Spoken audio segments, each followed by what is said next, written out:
G'day mate, and welcome back to Oxford Included with me, Jedi. Today I want to talk about industrial bricks, and I've actually got Nicola along to help me, who's hopefully not going to pee on the floor, but like he's a dupe, so we're just gonna turn our eyes and ignore it when it happens. So today, like I said, I want to talk about industrial bricks. Now, industrial bricks mean slightly different things to different players, but for me, they're really your main industrial area of your base. It's normally where you're going to have a lot of your heavy machinery doing a lot of your heavy refinement, along with normally a spot where a lot of heat is actually generated. If we look at the rock crusher, which is like that very, very early machine we get hold of, as you can see, it outputs 16,000 duplicate thermal units worth of heat.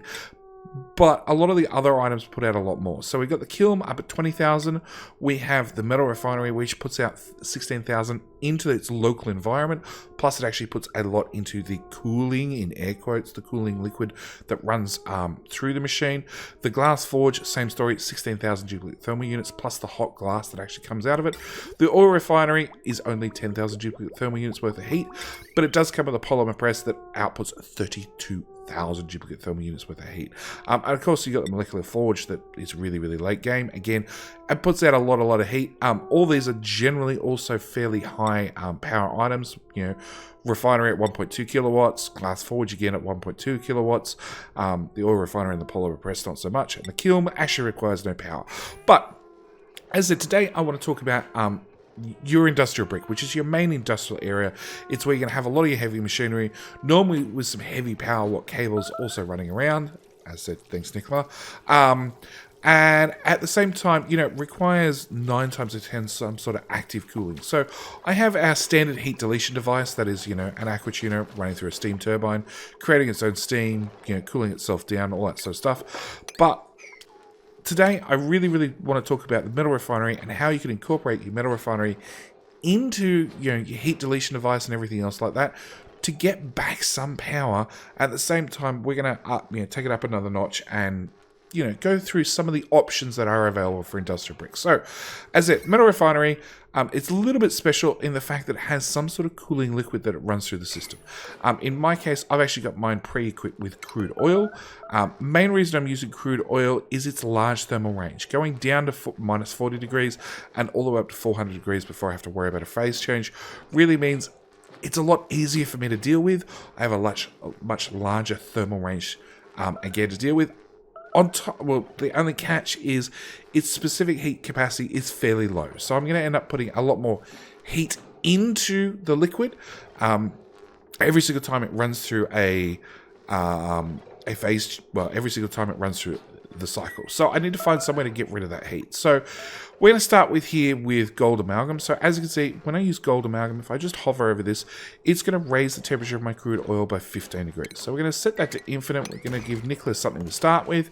And as he runs this through the system, we're going to see that my crude oil is going to start off at 75 degrees. And as it processes through the system, it's going to come out at around about 90 degrees for the first pass. 90 degrees is not too bad, nothing too much to worry about. It will generally heat up a little bit more over time as I keep running it through more and more passes. But we can see we got 90 degrees coming out, and I'm actually running it through a preheated steam room, so it's actually coming out even hotter, coming back in even hotter. But yeah, gold is sort of, it's your starting block. It doesn't add a lot of heat into the system. We do have copper ore, which is sort of your next step up. And as you can see, me using oil, it's going to add about 50 degrees back in the liquid. And again, we have aluminium ore. Same story. It's going to, you know, add 50, 60 odd degrees worth of heat back into the system, or back into the crude oil. So this is sort of your mid ground. This is when you're starting to add a fair bit of temperature. We'll actually give you some copper to run with, Nicola. Autosave, thanks a lot. Stop running that one, please, so we can have a look at our copper.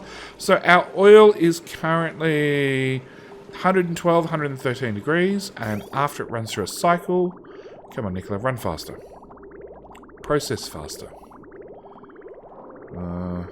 We've now got that coming out at 160 degrees, and because I'm running it through a little bit of radiant pipe in my steam room, I'm actually transferring the temperature out of the crude oil and into the steam. So we've got the crude oil coming back in 116 degrees, but it's also going to raise the temperature of the steam in this room. Of course, after it gets up to 125 degrees, that is enough to run the steam turbine, which is enough for us to start recovering some of the some of the heat and some of the power out of the system that we've used to make that refined metal to start with. If we actually run up to iron ore is when things start getting a little bit toasty. This is going to add 80 degrees every single time it passes through the system. Oh, there was the steam turbine just running for a second there. 80 degrees into the crude oil is a significant amount. As you can see, you know, my oil's heated up to 120 degrees. If Nicola will just wake up and come help us out. Yeah, it's all back. It's fine. You'll be fine, Nicola. We trust you'll be fine. What a time to level up. So we're going to add 80 degrees. So we're going to come out at about 240 odd degrees. 200 degrees. Oh no, we started 120. So yeah, we're now taking 200 degree crude oil. We're going to run it through. I'm using just 5 pieces of radiant pipe here. Now I am using aluminium pipe, which has a very, very high thermal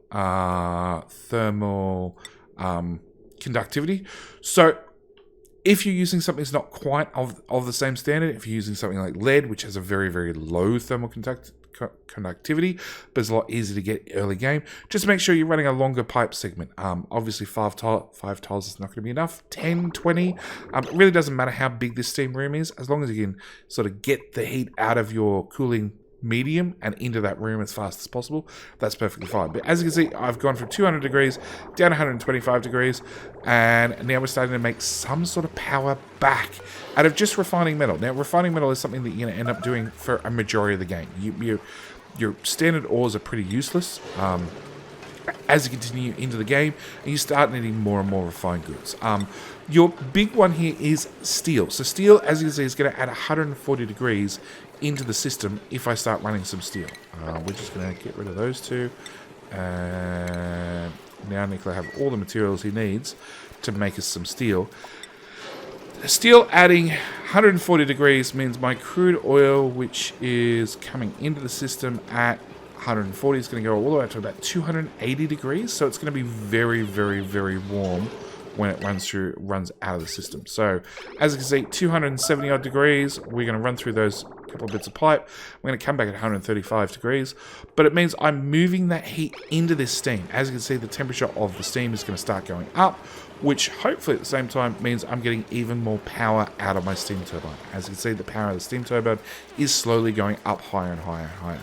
Now, this is a very, very simple 1-to-1 ratio. You know, I have one metal refinery running one turbine, but, you know, if this refinery is not running, that turbine's not running. Plain and simple as that. I do have up here, like, sort of the next scale up, where I actually have a couple of steam turbines up here with a much longer radiant pipe.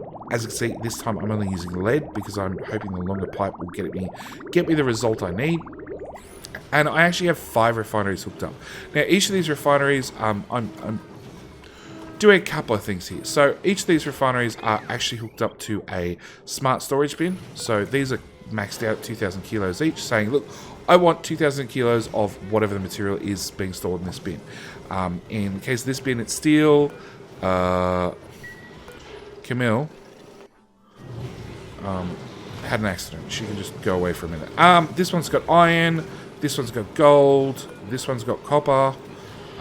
Which is only set to 200 kilos. Actually, we'll just max that out real quick. And we'll also max that out real quick. And we'll also dig up all the raw materials so all the machines can go nuts. So, as you can see, this is sort of taking things up to the next scale. So I've even got auto sweepers in here so the duplicates don't actually have to do anything. The auto sweepers can go and fill these bins continuously. So the duplicates don't actually have to apply any effort. At the same time, I also have kilns up here. So if we remember, going back to our industrial brick, kilns are something that actually put out 20,000 duplicate thermal units worth of heat directly into their surrounding area. The biggest thing with a kiln is they don't actually require dupes to run them. So I have both my kilns in my steam room being fed with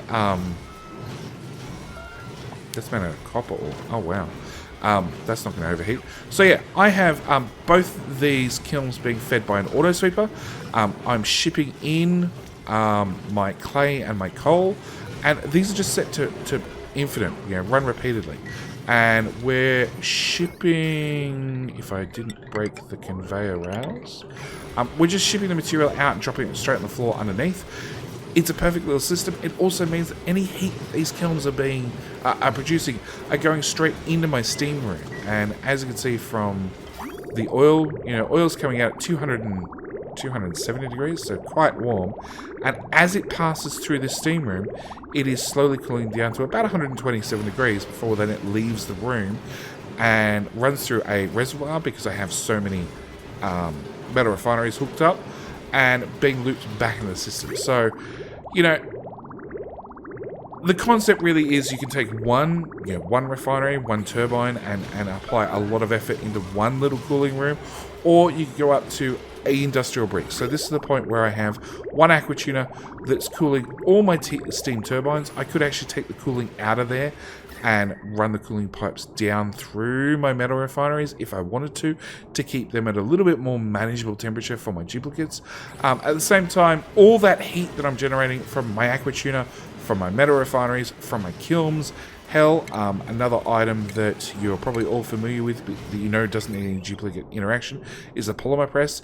If I plan ahead and make a little bit of room, I can even put my polymer presses straight in my steam turbine, as long as you don't melt your plastic. It is something you're going to have to be aware of. Your plastic needs to be kept at probably a lower temperature. But yeah, I can dump all my heat into the steam room and then convert it back into power to then run the machinery that I'm already running my base. Anyway, that's going to be it for this video. I really want to go off this, over this fairly quickly. Don't forget, you can always use temp shift plates in here to move the heat around, because obviously I'm bringing in the hottest oil at this side and the coolest stuff at this side. Same with my water. I'm actually taking my water and dumping it into the hot side, which funnily enough means the coolest side of the steam turbines tend to run more often than the hot side. Just how things happen to work out. But yeah, I just want to go over it. This is a very, very good way to reclaim some of the heat that you actually generate from running the machines that you're going to run anyway. At the same time, you're actually converting that into power, which then you can use to power the machines that you're already running. Same story, I used very, very simple automation here to turn off these machines. And I actually have one machine set up to do each type of metal. So if I only want, if I decide I don't want to use iron, I just need enough iron to keep my steel running, I can actually set this at a lower amount, which will automatically turn off the machine. In the case of this one, they're running steel all the time. So if I say, hey, I only need 8 tons of steel, using the automation overlay, running the smart storage bin through a NOT gate, I can actually say, hey, that one's full, don't run it anymore. Oh, poor Ari. Poor Ari, he's stressed out. Yeah, I can use a little bit of automation to turn off the metal refinery once the storage bin is full. This one's down to 30 kilos. If I set it to, say, 50 kilos, and Lindsay does one operation, one of these auto sweepers should kick in, load up the bin. No, because we're still shipping the... Hang on, let's try turning that off. Empty storage. Hopefully this will be it.